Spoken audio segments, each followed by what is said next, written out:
Welcome to today's lecture on energy balances. So, in the last lecture we looked at the procedures and objectives in which we would approach energy balance problems.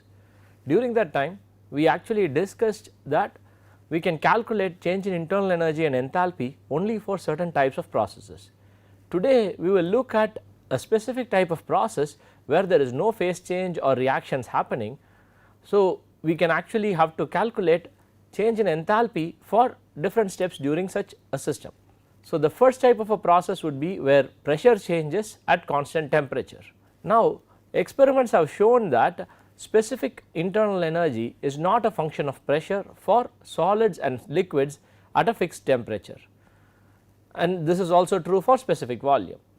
If pressure of a solid or a liquid changes at constant temperature, then you can assume that the change in specific internal energy for this process is equal to 0, and this is approximately equal to 0 because it is almost negligible. And you also have this change in specific enthalpy, which is the summation of the change in internal energy plus delta of P V cap. So, this can then be simplified to be V cap delta P. So, this value is usually very small because the V cap value for solids and liquids is small. So, V cap being inverse of density, for solids and liquids which have high densities, the value for V cap would be very small. So, the term would be of significance only when the pressure changes are very high. So, you can tend to ignore it in even for solids and liquids for pressure changes which are very small. For ideal gases, both U cap and H cap are independent of pressure. So, you can assume that change in specific internal energy and specific enthalpy would be 0 for ideal gases. So, if you have a gas which is undergoing an isothermal pressure change, then you would assume this to be 0 even for real gases because it is almost negligible, unless the gases are at conditions which are well below 0 degree Celsius or well above 1 atmosphere. Under these conditions, what happens is the ideality of the gases become questionable. We cannot actually assume ideal gas behavior under conditions where temperature is well below 0 and pressure is well above 1 atmosphere. So, because of this reason we would want to use these values for specific internal energy and specific enthalpy while performing energy balance calculations. However, there is no equation which can be used directly for this. You would have to use it from tabulated values which are built on experimental data. So, if gases are far from ideal behavior, or even if the real gases undergo huge changes in pressure, then you must use property tables or other thermodynamic correlations which can be used to calculate the change in specific internal energy and change in specific enthalpy. So, such thermodynamic correlations can be obtained from different thermodynamics books. This is beyond the scope of this course and we will not be discussing the thermodynamic correlations. For this course, most of the problems would have very small changes in pressure, and this is especially very valid for biological systems or even biochemical reactions where you would usually not have that significant a change in pressure. The next type of process is where you have changes in temperature. So, for these processes, when there is a constant pressure and temperature is changing, we have to account for change in internal energy and change in enthalpy. Sensible heat is the term which is used to define the heat which is actually transferred to the system to raise or lower the temperature of a substance or a mixture. So, when there is change in temperature, there is actually sensible heat which is supplied to the system. So, this heat is absorbed by the system and the temperature actually increases because of this heat supplied. The quantity of heat which is required to make a change in temperature might have to be calculated when we perform energy balances, and this is given as Q equals delta U for closed systems and Q dot equals delta H dot for open systems. So, this equation itself comes from the general energy balance equation, assuming changes in kinetic energy, potential energy and shaft work are negligible. Sensible heat can be calculated from change in internal energy or enthalpy, and this value can be directly used for understanding how much energy needs to be supplied or heat needs to be supplied to increase the temperature of a system from one point to another. Specific internal energy itself is strongly dependent on temperature. If temperature changes and system volume remains the constant, then specific internal energy depends on the temperature as shown in the figure. So, you can see that the specific internal energy increases in an exponential fashion as temperature changes. The slope of this curve as delta T tends to 0 is called as the heat capacity at a constant volume or CV. So, we have already seen this term before, and this slope which we have as a tangent for this curve would be the CV for this particular component at the given temperature. This CV is given as limit delta T tends to 0 delta U cap divided by delta T.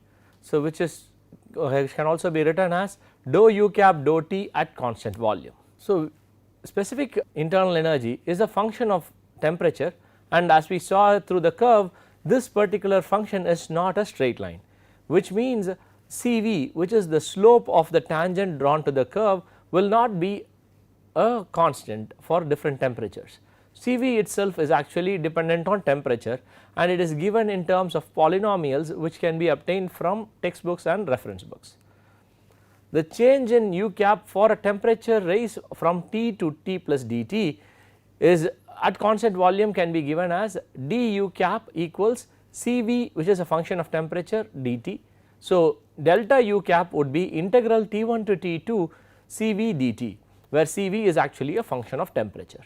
So, this correlation for CV can be different for different components, and even for the same component which is in different phases, you would have different CVs. So, water liquid versus water vapor would have different CV values, and we would have to use the appropriate CV value for the chemical component and also its physical state. This equation is exact for ideal gases, and it is a very good approximation for solids and liquids while we perform calculations.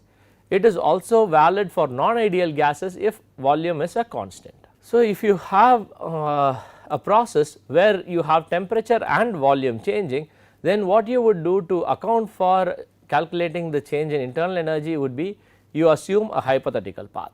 The first step can be where volume changes at a constant temperature, and the second step would be where temperature changes at constant volume.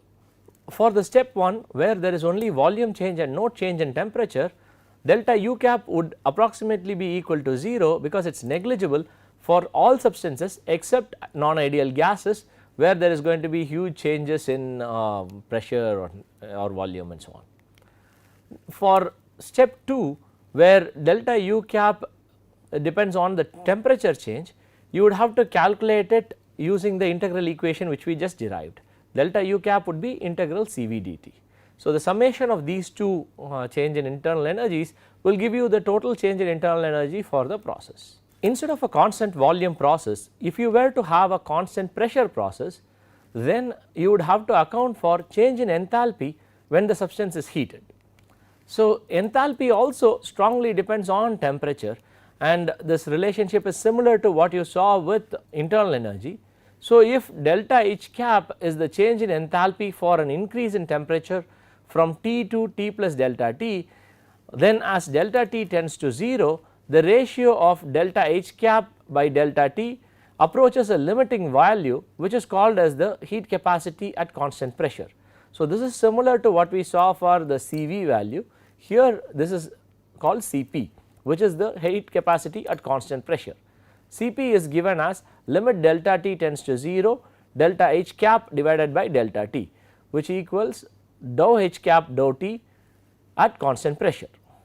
So, from here we can actually calculate the value of delta H cap as integral Cp dt. Cp again is a function of temperature, just like we had for Cv. As you saw the curve for curve for specific internal energy changing with respect to temperature, this is also not a straight line, which means that the slope which would be drawn for the tangents would keep changing as the temperature changes. So, therefore, Cp will also be a function of temperature, and we would have to calculate it as integral Cp dt. So, let us assume a process where both temperature and pressure changes. Here again we would build a hypothetical path where the first step would be change in pressure and the second step would be the change in temperature. So, for the first step delta H cap would be equal to 0 for ideal gases and it would be equal to V cap delta P for solids and liquids. So, this V cap delta P can be very small. The second step would be change in temperature. So, the delta H cap value for the second step would be calculated using the integral equation which we just derived, which is integral Cp dt. For the process that we described where both pressure and temperature changes, for ideal gases and for non-ideal gases with pressure changes that are small, the equation for delta H cap, which is the total change in enthalpy, would be integral Cp dt. So, the first step where pressure changes would be 0 for ideal gases and it will be negligible for non-ideal gases. For solids and liquids, the total change in enthalpy would be the summation of delta H cap 1 and delta H cap 2. So, this would be V cap delta P plus integral Cp dt. V cap delta P is the enthalpy associated with the process where pressure changes at constant temperature. Usually V cap delta P is negligible compared to the other term, where because the other term would have a significant impact. However, if the pressure changes are very large, then this term would also have to be accounted for, because that could also have a significant magnitude. To calculate the value for delta H caps and delta U caps, we need to know the heat capacities. These values, which are Cp and Cv, are tabulated in handbooks and textbooks. You would be able to get the different Cp values and Cv values from different sources, and usually it is a polynomial which is written in terms of amount of energy per unit amount per unit temperature interval. So, this would be joules per mole Kelvin or BTU per pound mass degree Fahrenheit. So, if you remember, when we discussed temperature, I talked about the difference between a unit change in temperature versus the unit of temperature itself. So, here what we actually have is a temperature interval. So, what we look at as Kelvin or degree Celsius would be delta Kelvin or degree delta Celsius. So, we do not use that explicitly. So, we just write it as Kelvin or degree Celsius. This term is also called as the specific heat, and the heat capacities are expressed as polynomials, as I said, which would take the form Cp equals A plus Bt plus Ct square plus dt cube. So, this particular polynomial represents how Cp changes with respect to temperature. So, this based on this equation we can calculate the delta H cap values by integrating the Cp with respect to temperature. In the table, the value for A would be given as A times 10 power 3 equals some numerical value. This means that you have A times 10 power 3 equals some value. So, the actual value for A which you would use in the polynomial would be the numerical value times 10 power minus 3.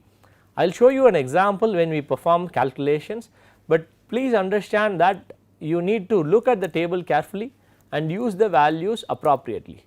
So, the simple logic you should use is the value for A would always be larger than the value for B, and the value for B would be larger than the value for C, and the value for C would be larger than the value for D. Only then the impact of temperature would be accounted for correctly. Otherwise, there would be an extremely high effect on temperature, effect of temperature on Cp, that your numerical values you arrive at would be completely haphazard. So, you can get these values for A, B, C and D from any textbook or handbook. In many cases, the textbook or handbook would actually list only Cp values, and you might have to calculate internal energy, which means you would need Cv values. So, there are simple correlations which can help you calculate Cp from Cv.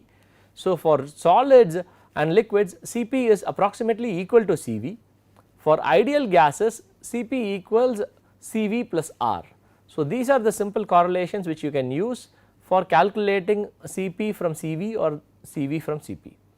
For non-ideal gases, the relationships are actually very complex, and you would have to use some kind of an empirical correlation which can actually be used. So, these you can get from other textbooks which would not be part of this course. If enthalpies have to be calculated very frequently, then it is useful to build a table which can be used and referred commonly. Example would be steam tables. So, the steam tables lists the values for specific internal energy, specific enthalpy and specific volume, and because of this we can use it regularly and steam being a common component in any chemical or biochemical process, it is useful to have this kind of a steam table. Similar tables have been built for combustion reaction gases. So, gases like carbon dioxide, carbon monoxide and water vapor and so on, which take part in the combustion reactions, have also been tabulated. So, such tables are available in the textbooks prescribed and also in other handbooks. So, what you need to be careful about is whenever you are using such tables, you need to use appropriate reference dates. In the last lecture, when we talked about objectives and procedures, I also talked about identifying appropriate reference dates. So, identifying appropriate reference dates would mean that when you are using tabulated data, the reference state used should also be the reference state which is shown in the table. So, here is a simple example problem which will help us understand how to calculate change in specific internal energy and specific enthalpy. Assuming ideal gas behavior, calculate the heat that must be transferred in each of the following cases. A stream of nitrogen flowing at a rate of 100 moles per minute is heated from 20 degrees Celsius to 100 degrees Celsius. Nitrogen contained at the second process is nitrogen contained in a 5 liter flask at initial pressure of 3 bar being cooled from 90 degrees Celsius to 30 degrees Celsius. So, the first process is where nitrogen is flowing and you are heating it from 20 to 100 degrees Celsius. The other one is in a closed system where you have a 5 liter flask and there is an initial pressure of 3 bar given and the process is a cooling process from 90 to 30 degrees Celsius. Let us see how to solve this problem. For the first process where heating of 100 moles per minute of nitrogen is happening, you have an open system. The general energy balance equation would use enthalpy. So, you would have the general equation as Q dot equals delta H dot. So, this is based on the assumption that there is no change in kinetic energy or potential energy and there is no shaft work. So, here the system does not have any moving parts and you also have that there is no change in velocity or change in position given. So, we can assume these things and we would end up with Q dot equals delta H dot. So, what we need to do is calculate delta H dot. So, delta H dot would be equal to n dot times integral Cp dt. So, we now have to identify the Cp values which are given in the textbooks. So, the Cp value given for nitrogen is 0.029 plus 0.2199 times 10 power minus 5 T plus 0.5723 times 10 power minus 8 T squared minus 2.871 times 10 power minus 12 T cube. So, integrating this equation we can actually get delta H cap. Delta H cap would be integral Cp dt. So, integrating this with respect to the temperature given from heating from 20 degrees Celsius to 100 degrees Celsius, we would be able to get the value for delta H cap. So, when we do this we get delta H cap equals 2.332 kilojoules per mole. So, now we need to calculate delta H dot which is equal to n dot times delta H cap, which is 100 times 2.332 giving you 233.2 kilojoules per minute. Now, this is the heat which needs to be transferred also. Q dot equals delta H dot which is 233.2 kilojoules per minute. So, this is the simple calculation that needs to be done to calculate the amount of heat that needs to be transferred for this process where nitrogen is being heated from 20 degrees Celsius to 100 degrees Celsius.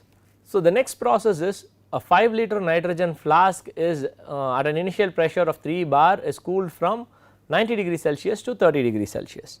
So, this would be a closed system and it is a constant volume system. So, you have Q equals delta U. So, now you have to calculate delta U. Delta U would be equal to n delta U cap. So, we need to know the values for n and delta u cap. So, delta u cap can be calculated as integral Cv dt. So, Cv can be calculated from the Cp value which we had. Cv would be equal to Cp minus R, because we know the correlation for Cp and Cv for an ideal gas. So, now we can, from this we can actually calculate the value for Cv as Cp, which is 0.02900 plus 0.2199 times 10 power minus 5 T plus 0.5723 times 10 power minus 8 T squared minus 2.871 times 10 power minus 12 T cube minus R.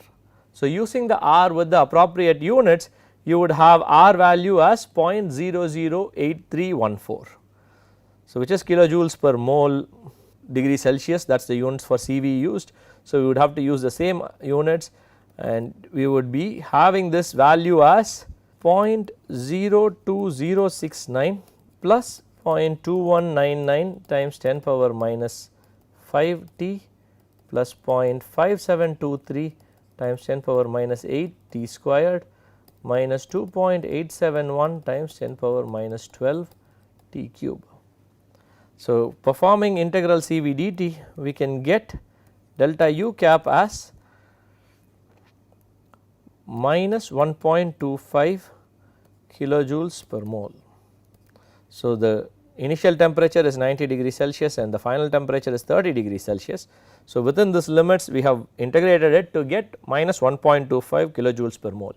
As the process is a cooling process, the change in internal energy is negative. Now, we need to know the value for n. N is the number of moles. So, using ideal gas law, we can calculate n as PV by RT. So, which would be 3 bar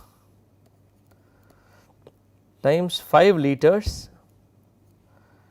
So, this divided by the temperature, which is 363 Kelvin, which is the initial temperature of 90 degrees Celsius, and the R value with in terms of bar and liters and Kelvin would be 0.08314, and the units would be liter bar divided by mole Kelvin. So, cancelling out the appropriate units, you would get the number of moles as 0.497 moles. So, from here we can calculate delta U or Q. Q would be equal to delta U, which is equal to N delta U cap, which is equal to minus 0.621 kilojoules. So, this is the amount of heat that needs to be removed to cool nitrogen in a 5 liter flask at an initial pressure of 3 bar from 90 degrees Celsius to 30 degrees Celsius. So, with this we have looked at two simple processes where we have calculated change in enthalpy and change in internal energy using Cp and Cv values. In both these processes, we had the luxury of having the value for Cp given to us. In some cases, Cp values or Cv values are not readily available. This is especially true in biochemical processes or in biological processes, where the components which we are using are unique, and we might not actually have the exact value of Cp which is measured. So, this polynomial expression which is used is actually based on experimental data, and this cannot be exhaustive for all the possible compounds and elements which are present in the nature. So, if tabulated formula does not exist, we need to look at some approximation techniques which would help us estimate the Cp or Cv values, and we can use them appropriately for performing calculations. One such method is Kopp's rule. This is a simple simple empirical method which is used for estimating heat capacity of solids and liquids at around 20 degrees Celsius. So, the logic here is each element in the compound has a particular contribution towards the Cp value, and depending on the number of atoms of the element, we multiply it with the individual contributions, and the summation of all the contributions by individual elements gives us an approximate Cp value. So, this approximation is a very simplistic approach. There are much more accurate techniques that are available which can be seen in thermodynamics textbooks and handbooks. So, we will not go into great detail of how to use these. So, the COPS rule is a very handy thing to use and a very simple thing to use, that is the only reason you are being introduced to it. You can actually look up the textbooks to find what would be the contributions for the individual elements which are involved in the compound. In addition to this, we might also have mixtures. So, where we might have to calculate the heat capacity of the mixtures. The rule 1 for the gases and liquids is you can calculate the total enthalpy change as the summation of the enthalpy changes of the pure mixture components. So, this means that you are ignoring the enthalpy associated with mixing. This is a good approximation for gases and for similar liquids. For example, ethanol and methanol being mixed, these are similar liquids. So, it does not matter, we do not have to account for the heat associated with or mixing. If it is a process like mixing of water and sulfuric acid, these are very dissimilar liquids. In that case, we would have to account for the heat of mixing or the enthalpy of mixing. So, that is when it becomes a poor approximation to use. So, when you do this kind of an approximation where you are calculating the total change in enthalpy as the summation of the enthalpies associated with individual components in the mixture, you are basically implicitly calculating a Cp of the mixture. So, this Cp of the mixture would actually be equal to the mole fraction of the particular component times this Cp of that component and a summation of all the terms which would exist in this system. So, delta H cap would be equal to integral Cp mixture dt. So, this is what we do implicitly. We could also explicitly calculate the value for Cp of the mixture and still perform these calculations. For highly dilute solutions or gases, solutions of solids or gases, you can actually neglect the effect of the solute which is dispersed in the liquid, and we can use the Cp or Cv value of the liquid itself. This is a very good approximation only for very dilute solutions. Here is another simple example problem which helps us understand how we inherently calculate Cp of the mixture and how we could actually explicitly do that as well. You are asked to calculate the heat required to bring 150 moles per hour of a stream containing 60% ethane and 40% propane from 0 degree Celsius to 400 degrees Celsius. Determine a heat capacity for the mixture as part of the problem solution. So, what we would usually do is we would calculate the change in enthalpy for ethane and calculate the change in enthalpy for propane and add these two values to calculate the total change in enthalpy of the mixture. So, instead we could also calculate the Cp of the mixture using the mole fractions given and use that Cp of the mixture to get the final value for enthalpy. So, I will only solve the technique where we calculate the Cp of the mixture. I suggest you perform the calculations for the individual enthalpy changes and the summation and compare it against the numerical values which I will be arriving at. To calculate Cp of the mixture, we first need to know the Cp of ethane and propane.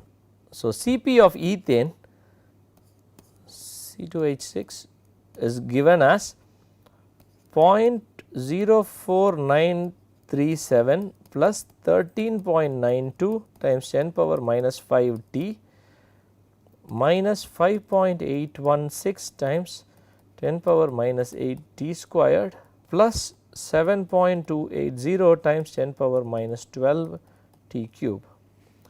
Cp of propane is 0.06803 plus 22.59 times 10 power minus 5 T minus 13.11 times 10 power minus 8 T squared plus 31.71 times 10 power minus 12 T cube.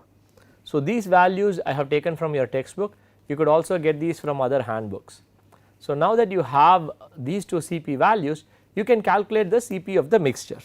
The Cp of the mixture would basically be the mole fraction of C2H6